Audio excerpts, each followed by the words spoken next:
ہاں میں سنی صحیح العقیدہ ہوں اور اپنے نبی صلی اللہ علیہ وسلم سے بے پناہ محبت کرتا ہوں، پر ایک بڑی خرابی مجھ میں ہے، مجھے اپنوں اور غیروں کے درمیان فرق کی تمیز نہیں ہے، کون ہمارا ہے اور کون پرایا ہے اس کا مجھے احساس تک نہیں ہے۔ جی ہاں، یہی حال ہمارے کچھ بھولے بھالے سنیوں کا ہے، عقائد اہل سنت پر پوری طرح گامزن ہے، پر گستاخوں کی پہچان بالکل بھی نہیں ہے۔ کسی کی آواز شیرینی لگی، کسی نے ڈھونگی انداز میں چکنی چپڑی باتیں کر لی، عمل کا جھانسا دے دیا اور عشق و محبت کی کچھ ذرا سی بات کر لی تو اسے اپنا ہی سمجھ لیتے ہیں، نہ اس بات کی تحقیق گوارا کرتے ہیں کہ اس آواز کے پیچھے جو چہرہ ہے وہ کس کا ہے، اور نہ ہی اس کی پرواہ کرتے ہیں۔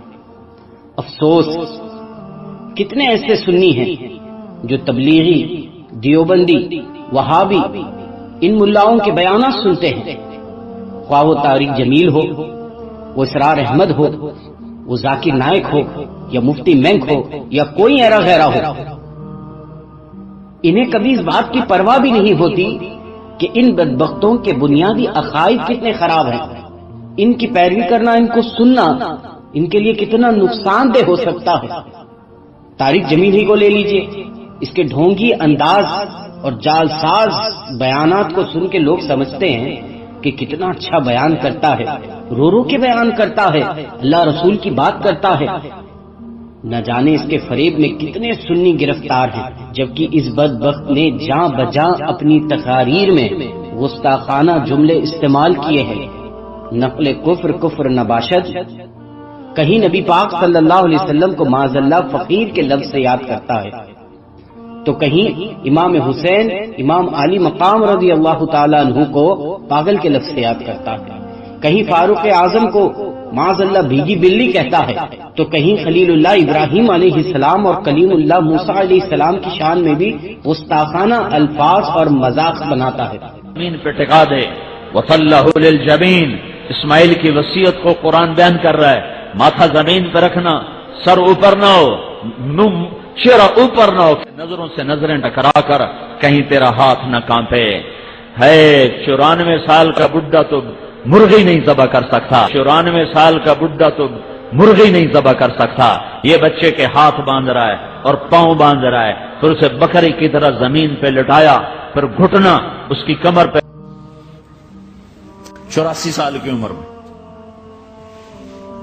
80 سے 84 برس کی عمر میں کے درمیان بچہ ہوا ہے، جب وہ 5 سے 10 سال کا ہوا ہے اور ابراہیم 90 کراس کر گئے، 90 کا بیریئر کراس کر گئے، جب مرغی کو ذبح کرتے بھی ہاتھ کانپیں۔ 90 برس 92 سال کا بڈھا تو مرغی نہیں ذبح کر سکتا، 90 برس 92 سال کا بڈھا تو مرغی نہیں ذبح کر سکتا۔ لمبا جیسے وہ افریقہ کے کئی میٹر کے سانپ ہوتے ہیں وہ، تو موسیٰ علیہ السلام حیران پریشان، تو اس نے جب یوں منہ کھولا، موسیٰ علیہ السلام نے لگائی دوڑ، وَلَّا مُدْبِرًا وَلَمْ يُعَقِّبْ، بھاگے ایسا، اللہ بڑا ہنسا ہوگا کہ اللہ نے وہ چال بتائی، وَلَمْ يُعَقِّبْ، بھاگے ایسا، اللہ بڑا ہنسا ہوگا کہ اللہ نے وہ چال بتائی، کہا میرا موسیٰ ایسے بھاگا کہ پیچھے مڑ کے ہی نہیں دیکھا۔ تو پاگل تھا حسین جو سر نیزے پہ چڑھا دیا، دیوانی تھی آل رسول۔ مجھے غسل دے دینا تو تم سارے باہر نکل جانا، سب سے پہلے میرا جنازہ پڑھے گا۔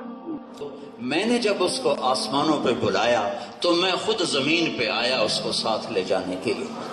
اللہ نے کہا میں خود آیا ہوں، آجا میرے ساتھ آ، چل۔ لے جانے والا کون ہے؟ اللہ نے کہا میں خود آیا ہوں، آجا میرے ساتھ آ، چل۔ کہ اللہ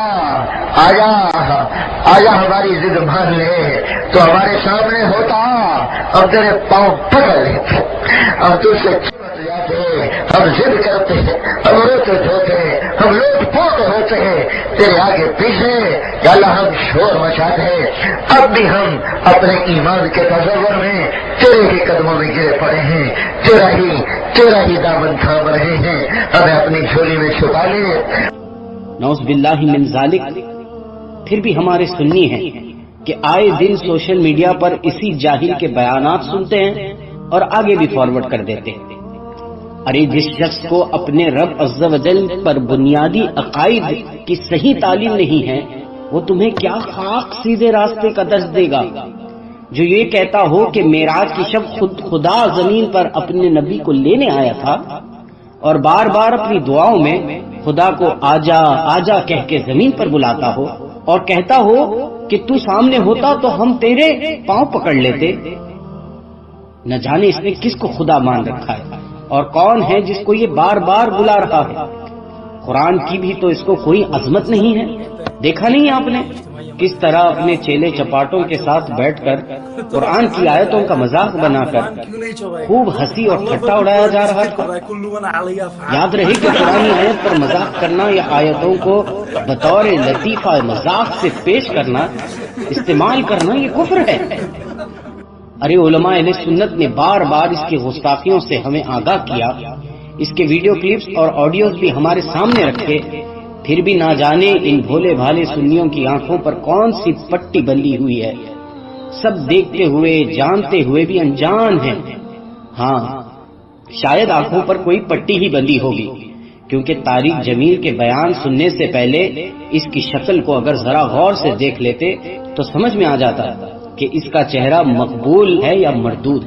یقین نہیں آتا تو اس کو غور سے دیکھو، کچھ ہی لمحے میں آنکھ کراہیت سے پھر نہ جائے تو کہنا.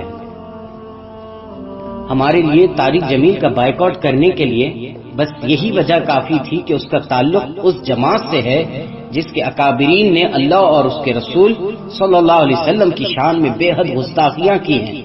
کہیں ان کے اکابرین نے یہ لکھا کہ اللہ سبحانہ و تعالیٰ جھوٹ بول سکتا ہے، تو کہیں قرآن کا ترجمہ کر کے اللہ کو مکار کہہ دیا، معاذ اللہ. نبی کریم صلی اللہ علیہ وسلم کے علم کو جانوروں کے علم سے تشبیہ دی، تو کہیں نبی پاک صلی اللہ علیہ وسلم کو مر کر مٹی میں مل گئے کہہ دیا. نقل کفر کفر نباشت. کتنے کفر گنواؤں ان کے، کتنے کفر گنواؤں. ذرا سوچو سوچو، اگر کوئی تمہارے ماں باپ کو جھوٹا کہے، مکار کہے یا جانوروں کے نام سے پکارے تو تم اس کے ساتھ کیا سلوک کرو گے؟ یقیناً جس اولاد کے دل میں اپنے والدین کی عظمت ہوگی وہ کبھی ان کی شان میں بدتمیزی کو برداشت نہیں کرے گی اور ایسے شخص کا مکمل بائیکاٹ کر دے گی. نہ اس کے ساتھ بات چیت ہوگی، نہ رشتہ داری، نہ دعوتوں میں آنا جانا، نہ دعا سلام. میرا سوال تم سے ہے، اگر ماں باپ کی اتنی عظمت ہے کہ ان کے خلاف ایک بات برداشت نہیں ہوتی تو اللہ اور اس کے رسول صلی اللہ علیہ وسلم کی شان میں اتنی بڑی گستاخیاں کیسے ہضم کر لیتے ہو؟ کیا غیرت اندر سے کوئی آواز نہیں دیتی؟ یار کیسے سننی ہو. اور کچھ ایسے بھی لوگ ہیں جو کہتے ہیں کہ ہم اچھا اچھا سن لیتے ہیں، برا برا چھوڑ دیتے ہیں. پہلے یہ بتاؤ، مجھے سمجھاؤ کہ ایک برتن ہو کہ جس کے دو حصے کیے جائیں اور ایک حصے میں حلوہ ہو اور دوسرے حصے میں نجاست ہو، تو کیا تم اسی برتن سے حلوہ کھانا پسند کرو گے؟ گوارا کرو گے؟ یہ بدبخت، بدبودار، بددین ملاؤں کا ایسا ہی معاملہ ہے. اندر عقائد کے نظریات نجاستوں جیسے ہیں، اوپر عمل کی دعوت حلوہ ہے. یاد رکھیے، کسی سے علم حاصل کرنا ہو، چاہے ایک آیت ہی کیوں نہ ہو، تو پہلے اس کا عقیدہ کھنگالو. اگر اس کے عقیدے میں اہل سنت والجماعت کے اصولوں سے ذرہ برابر بھی ہٹ نہ دیکھو تو اس کو اپنے دل سے نکال کر پھینک دو. سب جانتے بوجھتے بھی تم اگر ان سے محبت کرو گے تو یاد رکھو، جو جس سے محبت کرتا ہے اس کے ساتھ اٹھایا جائے گا. گوارا کرو گے اپنے آپ کو ان لوگوں کے ساتھ اٹھایا جانا؟ اپنی غیرت کو جگاؤ، چھوڑو ان خبیثوں کی پیروی اور آؤ اس راستے پر جہاں تمہیں غوث اعظم ملیں گے، غریب نواز ملیں گے. کیا ہی خوش قسمت ہوگا وہ شخص جو ان مبارک ہستیوں کے ساتھ اٹھایا جائے گا. عقل کے دانت لو، اب بھی وقت ہے، اپنے قدموں کو سنبھالو، کہیں ایسا نہ ہو کہ نہ گھر کے رہو نہ گھاٹ کے.